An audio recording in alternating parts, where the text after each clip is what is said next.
any given Sunday, we've seen we can't get a damn pick right because of how crazy these games swing from one week to another. And so, like you said, leads to our next topic is Trevor Lawrence going to pull a Jalen Ramsey / Leonard Fournette and get sick of the losing atmosphere in Jacksonville, Florida, the Jaguars, and basically finagle his way out through either a trade or just getting dropped? However Jalen and Fournette finesse their magic. Imagine if they were still here. Like they were 2.5 years removed from a monstrous squad. Calais Campbell, all of them. Like just a few years. That's all it was. Like it was so. Look, we're getting out of topic here. The question line is Trevor? Will Trevor do that if another following a second year, another losing season? Do we see Trevor Lawrence, who knows he's a God-gifted talent, who can go almost anywhere and be successful, say, look, I'm done with this. You guys don't know how to win. I'm not dealing with this. Do you think that could happen? Look. The one thing that I think Jaguars have in their back pocket here is that he hasn't looked very good. He hasn't gone out there and balled out and got us within a touchdown or two of winning a football game, whereas some of these other quarterbacks who are going through these same early transitions may have said, I don't want to be here because I'm this close to being able to get over the top with a winning team. Like Trevor hasn't looked that good. So Trevor can't say, you're losing despite me. Like, we're losing with you, kid. So I think we have that to kind of hang our hat on.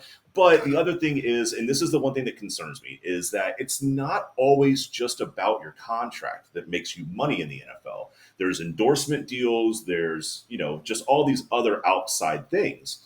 And if you look at somebody like an Eli Manning, well, just take Eli, right? He was not the most marketable guy, right? He kind of looks like a toad from Mississippi. Ugly. Yeah, but he was on every billboard. Ugly. Yeah, their whole thing is just 4 heads up to their 8 head. But he was on billboards in Times Square advertising watches and advertising this stuff. He is making so much residual money on the outside of football because he's in a market that can support so much more. That's my concern. I don't think Trevor Lawrence is going to say, I'm too good for this, because he hasn't shown us that. But I am concerned that Jacksonville's small market doesn't give him the marketability for himself outside of football. Okay. I disagree a little bit. I think he's played good football. Sure. Hasn't been within a touchdown throw? Yes. I feel lately it's gotten worse. I almost like the throwing it, though, to get a first-round draft pick. So it's hard to kind of compare these last few games here and say it's all on him. I don't think he's in that same category as a Jalen and the Fournette one was weird. Jalen kind of had a bad attitude kind of pretty quickly. Once they started losing, he was kind of already over it. I think Trevor is more built in, and I think he does such a great job of kind of positioning himself to have a pretty good leadership in the Jacksonville Jaguars organization right now, right? As a rookie, I feel like, hey, he has a voice.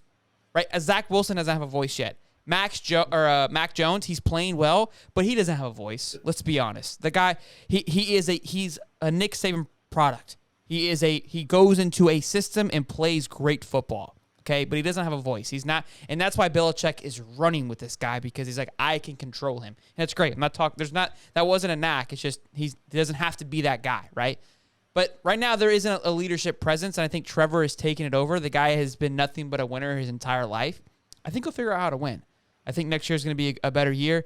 The head coach situation's weird, man. I mean, we're going into another year, still no coach. A first-round draft pick, which is huge. How good is it going to be? I don't know. They got to spend some money. That's what it comes down to. Are they going to spend some money, and is a draft pick's going to be there? I think that's where it's going to be. The coach they pick up, the draft pick, and how much money they spend. If they show, hey, we're willing to invest in you in the next 2 years, then there's no way he leaves. If they show kind of like a lackluster approach, who knows, man? I think we can have this conversation again, and we can call it 2.0 midway through the season next year and see, hey, did any of these things happen? It's way too early to call, but it's fun to talk about, because it's the end of the year and we're kind of headed that because way. it's draft talk, baby. We got nothing else left. We got draft talk. That's true. We got the Olympics coming up, so we got to start spitting some shit out there and figure this thing out. But I think for now, I think he's playing good football. I think he's a great fit for now. I think the moves that come within the next year, I would say, that's what's going to happen. If he does leave, he's going to be. I think he's going to be cordial in how he does it. He'll figure out a very course way of getting it done. And if he plays really well next year, I mean, hell, if he does want to get traded, he'll be worth some cash. But if we can't win with what we got, if we can't get something going, who the hell knows, man? Sell the damn franchise at this point. We got to surround him with talent. We got to give him something. Like, look, the Browns. I mean, we got to.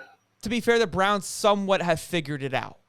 They went out and got a bunch of stars. They've been trending in the right direction over the last few years. So there's always some few pieces, but they're starting to show a little bit of the Bengals are doing it. I love that Joe Burrow and the Bengals are kicking ass. I think if the Bengals were one of those teams that just sucked forever with Andy Dalton, they had a great organization over there, great teams, great players, just couldn't ever get it done. But they got a guy, Joe Burrow, who I have been backing since the beginning. I think he's better than Trevor.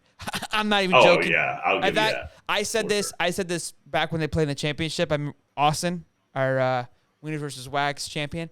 I told him we made a bet. I bet on Burrow. He goes, no, Lawrence is the man. Lawrence is the man. I go, dude. Can't understand why he never got his trophy. Wednesday, we're gonna go Wednesday. I said Joe Burrow is a next generation talent. It's not even close. So look, they've got it together, but they went and they got some talent. They got some good draft picks, and they've got a good little thing going. So I think that's where the Jags are. I think they need to kind of mimic that a little bit. The money's not there in Cincinnati, and they're doing it right. So it takes a little money ball. Figure some shit out. I like it. Yeah, look, I like Trevor. I want Trevor here. We got to figure out a way to make Trevor feel like we're investing in him. I agree. Steven, dude, what a banger of an episode, my guy. It's the new year, new you. Hey, Happy New Year, dude.